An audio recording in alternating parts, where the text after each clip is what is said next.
Welcome to VNR news. World పునఃఘోషి Shotokan karate organization ఆధ్వర్యంలో greater Warangal municipal corporation indoor స్టేడియంలో 3, 4 తేదీల్లో జాతీయ కరాటే పోటీలు నిర్వహిస్తున్నామని తెలంగాణ కరాటే అసోసియేషన్ అధ్యక్షులు ఉరుకొండ చంద్రశేఖర్ తెలిపారు. జాతీయ కరాటే పోటీలు 9వ జాతీయ కరాటే పోటీలు ఆగస్టు 3న ప్రారంభమయ్యాయి. ఈ సందర్భంగా Hanamkonda greater Warangal press club లో పోస్టర్ను గ్రేటర్ వరంగల్ ప్రెస్ క్లబ్ అధ్యక్షుడు వేముల నాగరాజు ఆవిష్కరించారు. కరాటే దేహదారుఢ్య పెంచడంతో పాటు ఆత్మరక్షణకు ఉపయోగపడుతుందని పేర్కొన్నారు. ప్రతి ఒక్కరూ కరాటే నేర్చుకోవాలని అన్నారు. ఈ కరాటే పోటీలో 10 రాష్ట్రాల నుంచి కరాటే క్రీడాకారులు పాల్గొంటున్నారు. ఈరోజు రేపు జరగబోయే వరంగల్లో 9th నేషనల్ కరాటే ఛాంపియన్షిప్ జరుగుతున్నాయి. ఈ కాంపిటీషన్ ఇవాళ రేపు జరుగుతున్నవి.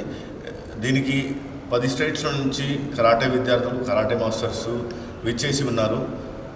ఈ కాంపిటీషన్కి ముఖ్య అతిథిగా ముంబై నుంచి వచ్చిన grand master WFSKO president Hasan Ismail గారు, అదేవిధంగా నగర మేయర్, మన పొలిటికల్ లీడర్స్, అదేవిధంగా మన press club president and secretary గారు కూడా ఈ కాంపిటీషన్కి వస్తున్నారు. మన ఛాంపియన్షిప్కి ఇనాగ్రేషన్కి రావడం జరుగుతుంది రేపు. ఈరోజు కాంపిటీషన్లో 25 ఇయర్స్ పైబడిన స్టూడెంట్స్కి ఛాంపియన్షిప్ జరుగుతుంది.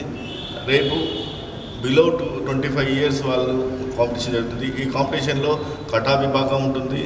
అదేవిధంగా స్పారింగ్ అంటే కుమితే ఫైటింగ్ అన్నారు దాన్ని, కుమితే విభాగం జరుగుతుంది. దీనికి కాంపిటీషన్లో గెలుపొందిన వారికి ఫస్ట్, సెకండ్, థర్డ్ ప్లేస్లు ఇవ్వడం జరుగుతుంది. First place gold medal, second place silver medal, third place bronze medal ఇవ్వడం జరుగుతుంది. అన్నింటిలో ఛాంపియన్షిప్ ఉంటుంది. దానికి 10,000 రూపీస్ క్యాష్ అవార్డు ఉంటుంది. అది ఏ స్టేట్ వాళ్ళు ఛాంపియన్షిప్ గెలుస్తారో మన స్టేట్కే రావాలని కోరుకుంటూ ఈ కాంపిటీషన్ని అందరూ కలిసి దిగ్విజయం చేస్తారని ఆశిస్తున్నాను. ఈ కాంపిటీషన్ చాలా పెద్ద కాంపిటీషన్. దీనికి 1,500 స్టూడెంట్స్ వచ్చారు ఆల్రెడీ. ఇవాళ రేపు జరగబోయే కార్యక్రమం ఎలాంటి ఆటంకం జరగకుండా మా కరాటే మాస్టర్లు అందరూ మాకు సహకరిస్తారని భావిస్తూ నేను ఈ ప్రోగ్రామ్ని సక్సెస్ఫుల్గా చేయాలని అందరినీ కోరుచున్నాను. Thank you one and all.